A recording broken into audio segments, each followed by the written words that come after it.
Hey everybody, going to do another quick update on my pond here. We're definitely making progress and I'm very close to putting some fish in there. So we've got the liner put in situ. That is where it's going to be. You can see I've got it stapled down, I've got it trimmed to shape.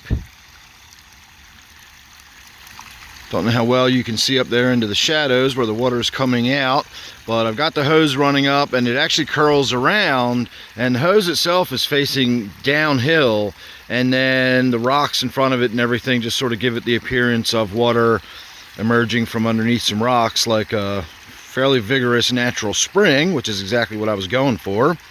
Of course, we're going to get some plants and some rocks and everything, and we're going to cover the edges and cover up all the plastic as much as we can. We're going to cover that hose behind some stuff, maybe put some mulch over top of it so you just can't see it very well.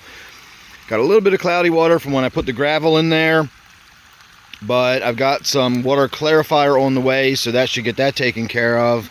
I have now officially put in some poultry grit to mineralize the water. I have put in some ammonium chloride to start cycling it in, and I have swished around some filter material from some of my hang on the back filters, so we now have the beginnings of the cycle getting started in there. I checked it this morning and we have just under 1 part per million ammonia in the tank, or in the pond at this point, so very little bit. And I think I might be going out within the next day or two to get some fish to stock in here. I'm capable of doing an fish in cycle without harming the fish. I'll just keep on top of the tank, or the pond I should say, and I'll make sure I use the proper additives, and I'll do lots of water testing, and I'll make sure everything is okay. I'll even do lots of water changes if I have to. I'll just use a 5-gallon bucket and pull water out of there if I need to. But I'm really excited about getting fish in there, and I want to get started on it. And so again, maybe today I might run over and get some small feeder goldfish. And again, they won't be so big that they'll be putting a huge stress on the bioload. Again, it won't be a problem just stocking it with a few fish while we're getting it cycled in. It won't take long to cycle out here. So the last piece of the puzzle that I have to finally do is get that electrical cord buried. You can see I've already got the conduit. I've got elbows for the ends. We're going to bring it out, and it's going to come up 90 degrees, and it's going to stick up above the ground so we can see where it is on this end. We're going to seal it so it's waterproof, run it underground to the corner over here. Again, we're going to come up, seal it so it's waterproof. The line will come out, and then I got an extension cord I can just run over to the receptacle by the corner of the house. And I'm pretty sure that receptacle is on a line that has a GFI circuit on it, but just to be safe, I'm going to put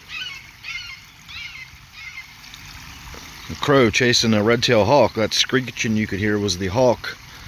Crows do not like hawks.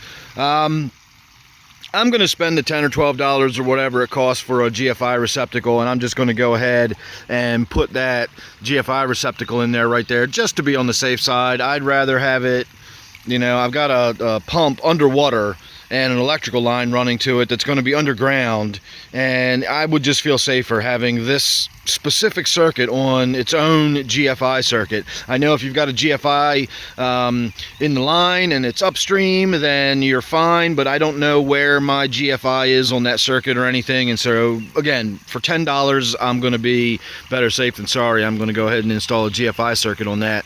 Otherwise, it's just a matter of getting the edges all filled in and planting it and putting stuff around it, and we're already starting to work on that. I'll show you one of the things I've got that's going to go next to it already. It is this. That is an elephant ear, believe it or not. That is the biggest elephant ear I've ever seen. Normally when we buy elephant ears, they're about the size of a tennis ball or maybe a baseball. I have seen them as big as a softball before, but this thing is bigger than a pineapple. It is enormous, and so I think we're going to plant it right up in this corner, and so we should have some big, fat, enormous elephant ears up here. And then I'm planning on putting right in this mound here where it's dry, the water goes around on either side. I'm going to put like a weeping Japanese maple or something that's going to come up and sort of hang out over the water. And that'll create some nice shade over the water and everything. So those are the only two plants I know for sure that are going in here. There's probably going to be either some Siberian iris or some flag lily. I've got loads and loads of You can see I got all this stone crop. You know, this stuff just grows everywhere, so I can put stone crop down. If you look around a little bit, it does not take long to find some creeping jenny, so I can take creeping jenny and put it all around. Those crows are just not leaving that hawk alone today, are they? So that's going to be on today's agenda. I'm going to possibly go over and get some fish. Honestly, I'm really wanting to see some fish swimming around in this thing, so I might go get some fish later today. But I'm definitely going to be out here working on getting this line buried, and we're going to start working on getting some plants, maybe some rocks. And make sure you're subscribed, because I'm probably going to have to go out on a rock collecting adventure here pretty soon. I know I do not have enough rocks around the yard to do everything I'm going to need to do right here. We got to get this line, this hose covered. We got to get all this plastic covered. We have to have enough rocks there that's going to hold some soil in place.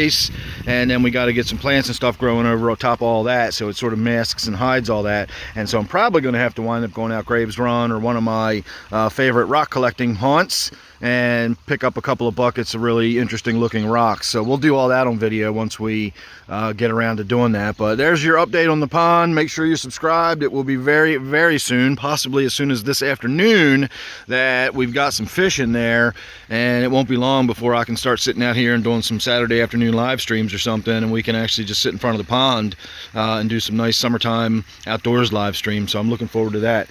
Speaking of live streams, don't forget I do one every Friday night and Sunday night at 8 p.m. Eastern time, and on Wednesday nights I do a members only live stream. It's a little more intimate and personal, so if you're interested in something like that, you can check out my membership. It's $2.99 for basic membership, and that'll get you full access to everything on my membership area. So thanks for watching this one. Make sure you're subscribed at the very least, and don't forget to ring that bell.